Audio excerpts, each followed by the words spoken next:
Side खबरों के लिए सब्सक्राइब करें फ्लेम मीडिया और उसके बाद बेल आइकन को प्रेस करें ताकि सबसे पहले आपको मिले एक्सक्लूसिव खबरें।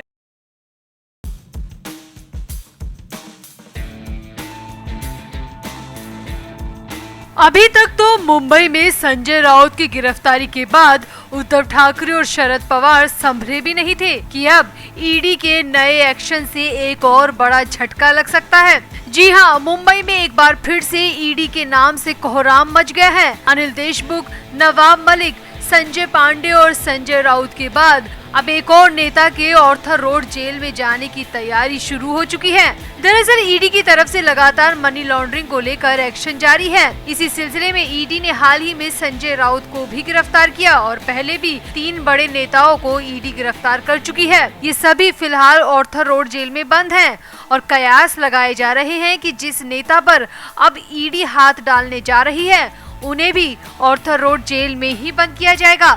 तो आखिर अब कौन सा नेता ईडी के रडार पर आ चुका है और इस बड़े नेता की गिरफ्तारी से शरद पवार की पार्टी कैसे बुरी तरह बिखर जाएगी, आपको बताते हैं सब। आप भी अपनी राय कमेंट बॉक्स में जरूर दें और वीडियो को भी शेयर करें।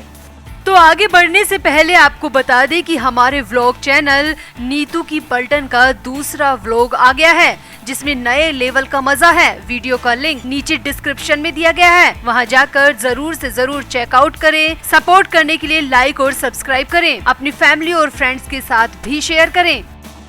तो महाराष्ट्र की सियासत में एक नया भूचाल आ चुका है। बीजेपी नेता मोहित कंबोज ने दावा किया है कि जल्द ही एनसीपी का कोई बड़ा नेता गिरफ्तार हो सकता है। बीजेपी नेता मोहित कंबोज के दावे के बाद ये सवाल उठने लगा है कि अब किस नेता पर जांच की आंच पहुंचने वाली है। मोहित कंबोज ने कहा कि जल्द ही एनसीपी के बहुत बड़े नेता की जेल में नवाब मलिक और अनिल देशमुख से रोज मुलाकात होने वाली है और संजय राउत से भी रोज मिलना जुलना होगा।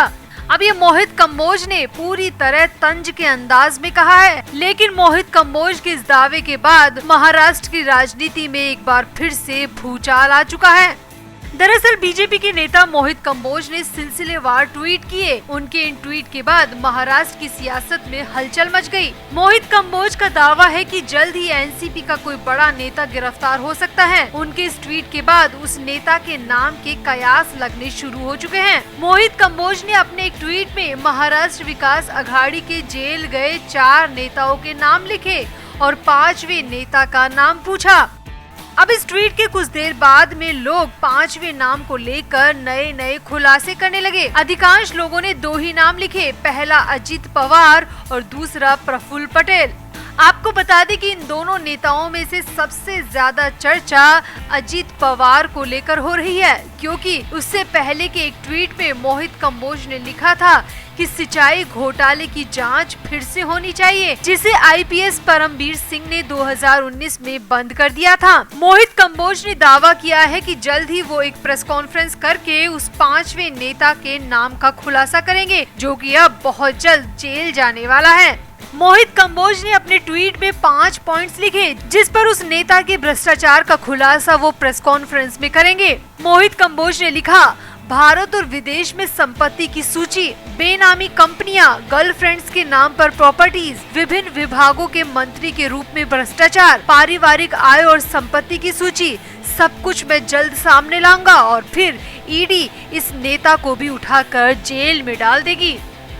तो आखिर अजित पवार ही निशाने पर क्यों है, इसकी वजह भी आपको बताते हैं। तो दरअसल महाराष्ट्र स्टेट कोऑपरेटिव बैंक में 25,000 करोड़ रुपए के घोटाले का दावा किया गया था। इस घोटाले के खिलाफ मामला दर्ज करने के लिए सुरेंद्र अरोड़ा नाम के सामाजिक कार्यकर्ता ने बॉम्बे हाईकोर्ट में जनहित याचिका दाखिल की थी। याचिका के मुताबिक साल 2005 से लेकर साल 2010 के दौरान बैंक ने भारी तादाद में लोगों को लोन दिया था। कर्ज देते समय नियमों का उल्लंघन भी बड़े पैमाने पर हुआ था। खास तौर पर कई नेताओं के कारखानों को ये लोन दिया गया था, लेकिन इस लोन की वसूली न हो पाने की वजह से बैंक को बहुत बड़ा नुकसान हुआ था। इस याचिका के मुताबिक इस घोटाले में अजित पवार समेत 70 लोगों के खिलाफ आईपीसी की धारा 420, 506, 409, 465 और 467 के तहत मुकदमा भी दर्ज किया गया था। वहीं इसके अलावा सबसे ज्यादा कयास सिंचाई घोटाले को लेकर भी है, जो कि साल 2012 में सामने आया था। इसमें आरोप लगाया गया था कि महाराष्ट्र में कांग्रेस और एनसीपी के शासनकाल के दौरान 1999 से साल 2000 में 35,000 करोड़ रुपए की अनियमितताएं पाई गई थी। इस घोटाले में अजित पवार पर आरोप लगे थे कि उन्होंने उप मुख्यमंत्री पद पर रहते हुए सिंचाई से जुड़े हर तरह के प्रोजेक्ट्स और उनके बढ़ते हुए बजट को मंजूरी दी थी, जो कि बहुत बड़े स्तर पर हुई थी। इसमें 35,000 करोड़ रुपए की हेराफेरी के आरोप अजित पवार पर लगे थे। अब इस मामले की फिर से जांच की मांग बीजेपी नेता मोहित कंबोज ने की है। इसीलिए सबसे ज्यादा शिकंजा कसने की कयास अजित पवार पर ही लगाए जा रहे हैं, जो कि एनसीपी यानी कि शरद पवार की पार्टी के बड़े चेहरे हैं। और अगर ईडी अजित पवार को भी जेल में डाल देती है तो शरद पवार की पार्टी शर्तिया तौर पर बुरी तरह बिखर जाएगी, क्योंकि एनसीपी के दो बड़े नेता नवाब मलिक और अनिल देशमुख पहले से ही जेल में बंद हैं। दोनों एमवीए सरकार में मंत्री थे। वहीं हाल ही में ईडी ने शिवसेना के राज्यसभा सांसद और प्रवक्ता संजय राउत को गिरफ्तार करके भी जेल में डाला हुआ है। और चौथे नेता संजय पांडे हैं, वो भी जेल में बंद हैं। और अब पांचवें नाम को लेकर रहस्य बना हुआ है, जिसमें अजित पवार का नाम सबसे ज्यादा चर्चा में है। तो आपको क्या लगता है, वाकई में महाराष्ट्र में हुए बैंक घोटाले या सिंचाई घोटाले की जांच फिर से होनी चाहिए? क्या दोषियों पर ईडी को जल्द से जल्द शिकंजा कस देना चाहिए? आप भी अपनी राय कमेंट बॉक्स में जरूर दें और वीडियो को भी शेयर करें। तो आगे बढ़ने से पहले आपको बता दें कि हमारे व्लॉग चैनल नीतू की पलटन का दूसरा व्लॉग आ गया है, जिसमें नए लेवल का मजा है। वीडियो का लिंक नीचे डिस्क्रिप्शन में दिया गया है, वहां जाकर जरूर से जरूर चेकआउट करें। सपोर्ट करने के लिए लाइक और सब्सक्राइब करें। अपनी फैमिली और फ्रेंड्स के साथ भी शेयर करें। तो नारकोटिक्स कंट्रोल ब्यूरो यानी एनसीबी के पूर्व अधिकारी समीर वानखेड़े को सोशल मीडिया पर जान से मारने की धमकी मिली है। अमन नाम के एक ट्विटर हैंडल ने 14 अगस्त को समीर वानखेड़े को मैसेज किया था। मैसेज में शख्स ने लिखा, तुमको पता है तुमने क्या किया है, इसका तुम्हें भुगतान करना होगा। तुमको खत्म कर दिया जाएगा और वो भी बहुत जल्द।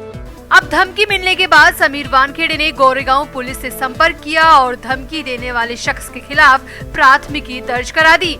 मुंबई पुलिस ने वानखेड़े का बयान भी दर्ज कर लिया है और अपने बयान में वानखेड़े ने कई हैरान करने वाली बातें भी बताई हैं। तो न्यूज एजेंसी एएनआई ने भी वानखेड़े को मिली धमकी को ट्वीट करके बताया। एएनआई के ट्वीट में लिखा है, former Mumbai NCB zonal director Sameer Wankhede received death threats on social media. He gave this information to Goregaon police station. अब गौर करने वाली बात यह है कि 14 अगस्त को ही समीर वानखेड़े ने नवाब मलिक के खिलाफ मानहानि का केस दर्ज कराया था, क्योंकि मलिक ने वानखेड़े पर कास्ट को लेकर कई संगीन आरोप लगाए थे। मलिक ने यहाँ तक कह दिया था कि वानखेड़े ने आईआरएस की एग्जाम में भी अपनी कास्ट गलत बताई है, मगर 11 महीने की जांच के बाद और सभी दस्तावेजों को देखने के बाद कास्ट स्क्रूटनी कमेटी ने समीर वानखेड़े को पूरी तरह पाक साफ करार दिया है और कास्ट मामले में समीर वानखेड़े को क्लीन चिट दे दी गई, जिसके बाद समीर वानखेड़े ने भी बड़ा कदम उठाते हुए नवाब मलिक के खिलाफ मानहानि का केस दर्ज करा दिया।